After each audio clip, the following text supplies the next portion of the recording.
করতে চাই না, আমাদের জিন্দেগিটা গুনাহে ভরপুর। কথা বলেন ঠিক না বেঠিক? আরো জোরে গান। এরপরেও আমরা ইস্তিগফারের আমল করি না, আল্লাহর কাছে মাপ চাই না, অথচ সরদাকে না বানালে আল্লাহ তাআলা আসমান জমিন কোনো কিছুই সৃজন করতেন না। ওই আপনার আমার পয়গম্বর প্রতিদিন 1 না 200 বার আল্লাহ তাআলার কাছ থেকে কি করতেন? ইস্তিগফার করতেন। সুবহানাল্লাহ। শত বার আল্লাহর নবী ইস্তিগফার করতেন, আল্লাহর কাছে গুনাহ মাফ চাইতেন। আমার বাবা, আল্লাহর নবীর গুনাহ নাই, তারপরেও আল্লাহর কাছে মাফ চাইতেন কেন? উম্মতকে শিক্ষা দেওয়ার জন্য, আল্লাহর নবী উম্মতকে তালিম দেওয়ার জন্য এটা করতে। আর আমাদের ইঙ্গিত দিতে, ও আমার উম্মতরা, দেখো আমি পয়গম্বরের গুনাহ নাই, এরপরেও শত বার তওবা করি। জোরে কর আল্লাহু আকবার। আরো জোরে কর আল্লাহু আকবার। আমার ভাইরা, তওবার এমন দাম, আল্লাহর কাছে যদি কোনো বান্দা গুনার জন্য মাপ চাইতে পারে, আল্লাহ তাআলা খাঁটি দিলে তওবা নাসুহা যদি কোনো বান্দা করতে পারে, ওই বান্দার জিন্দেগীর সব গুনাহ আল্লাহ তাআলা মাফ করে দেয়। জোরে জোরে কোন সুবহানাল্লাহ।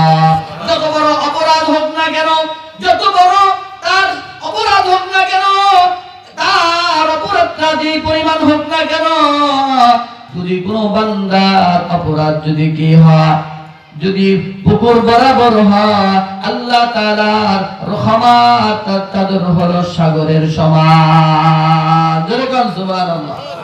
আমার ভাইরা, বন্ধুরা আমার, আল্লাহ তাআলা কত বড় রহমওয়ালা, আল্লাহ তাআলা ক্ষমাশীল।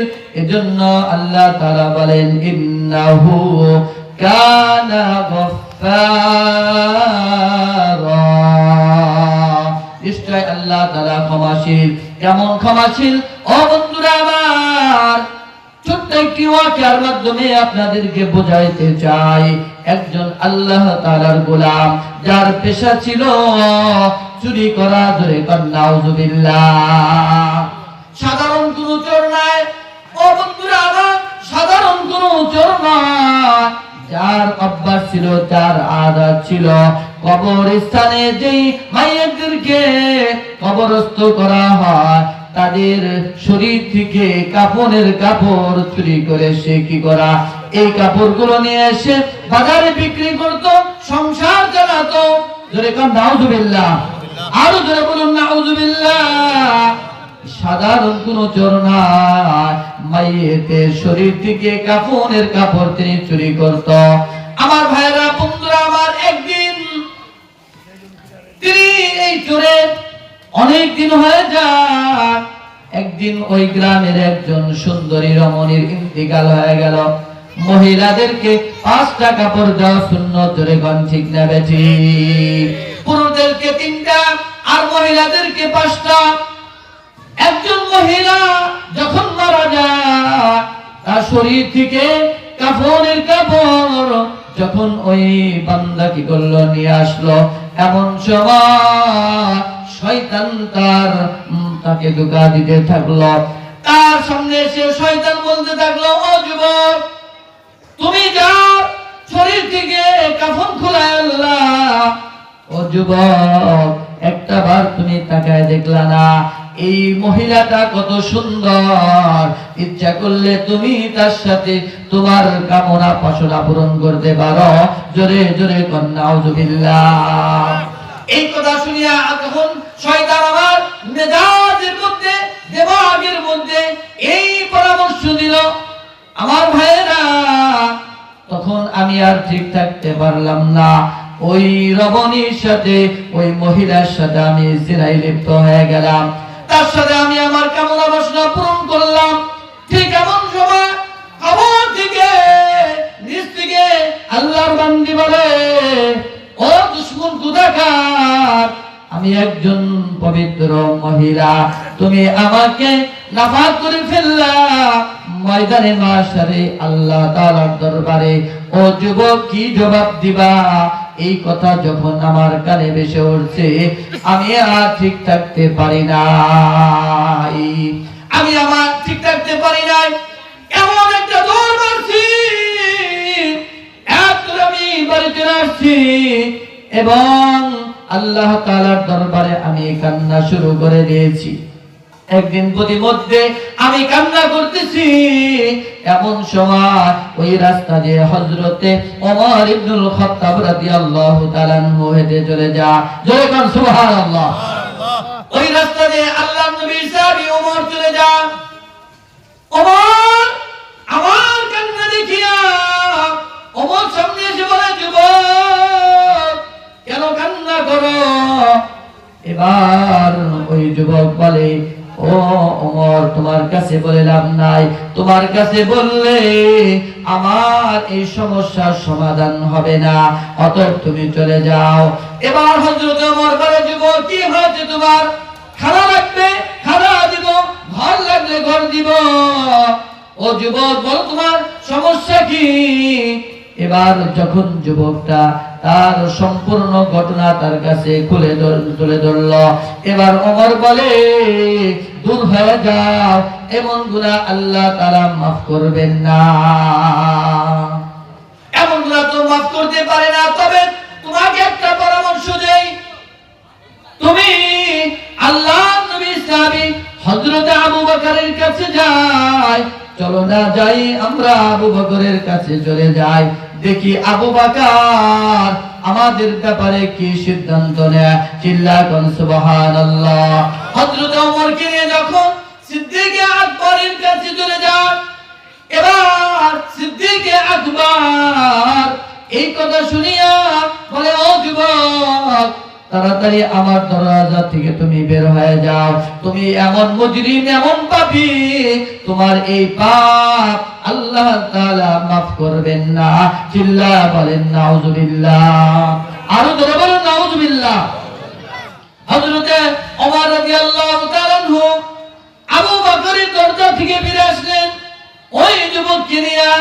আল্লাহর নবী সাহাবী ওমর বলে, ও ভাই, যাও, বের হয়ে যাও, তোমার এমন অপরাধ, এই অপরাধ আল্লাহ তাআলা মাফ করবেন না, তাড়াতাড়ি বের হয়ে যাও, কারণ তুমি যদি এখানে অবস্থান করো, না জানি কোন সময় আল্লাহ তাআলার আযাব অবতীর্ণ হয়। জোরে জোরে কোন নাউজুবিল্লাহ।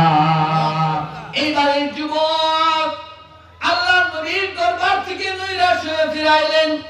আমার বন্ধুরা বলেন তো, আল্লাহর নবী যদি কোনো বিষয় সমাধান করতে না পারে, পৃথিবীর এমন কোন মানুষ আছে যেই ব্যক্তি এই সমস্যার সমাধান করতে পারে? আছে নাকি? যখন নবী দরবার থেকে ফিরে আসছে, ওই বান্দা চিন্তা করছে, না না, এই জমিনে মনে হয় আমার এই সমস্যার সমাধান হবে না, আমার গুনাহ মাফের কোনো সুযোগ নাই। তখন এই বান্দা ওমরের কাছ থেকে চলে গিয়ে পাহাড়ের পাদদেশে তিনি কান্না শুরু করে দিয়েছে। সুবহানাল্লাহ। আরো জোরে বলুন সুবহানাল্লাহ। আমার ভাইরা, বন্ধুরা আমার, পাহাড়ের পাদদেশে আসিয়া এই বান্দা আল্লাহ দরবারে কান্না শুরু করে দিয়েছে আর বলতেছে কি, গুনার বোঝা মাথায় লইয়া কান্দেছি, মাফ করে দাও মাবুদ মাওলা ইলাহি, তুমি যদি মাফ না করো বান্দা বান্দি রে, তুমি যদি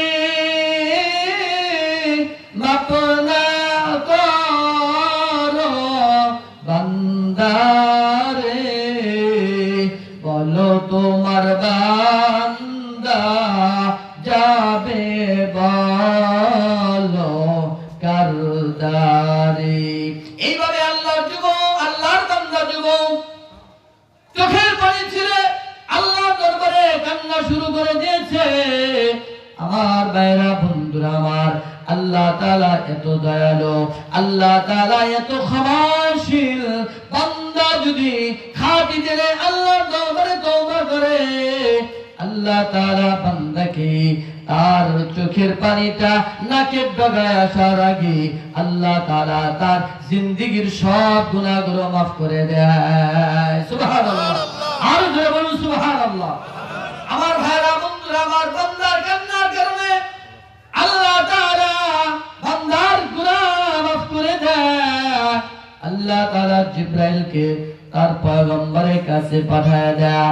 আল্লাহ তাআলার পয়গম্বর যখন বিশ্রাম করতেছিলেন, এমন সময় হযরতে জিবরিল এসে আল্লাহর নবীকে সালাম দিয়ে বলে, ওগো সরকার, ওগো আল্লাহর নবী, আল্লাহ তাআলা আপনাকে সালাম পাঠাইছে।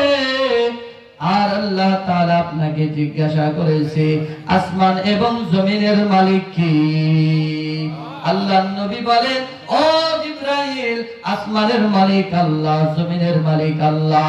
চিল্লা বলেন সুবহানাল্লাহ। আরো জোরে বলেন সুবহানাল্লাহ।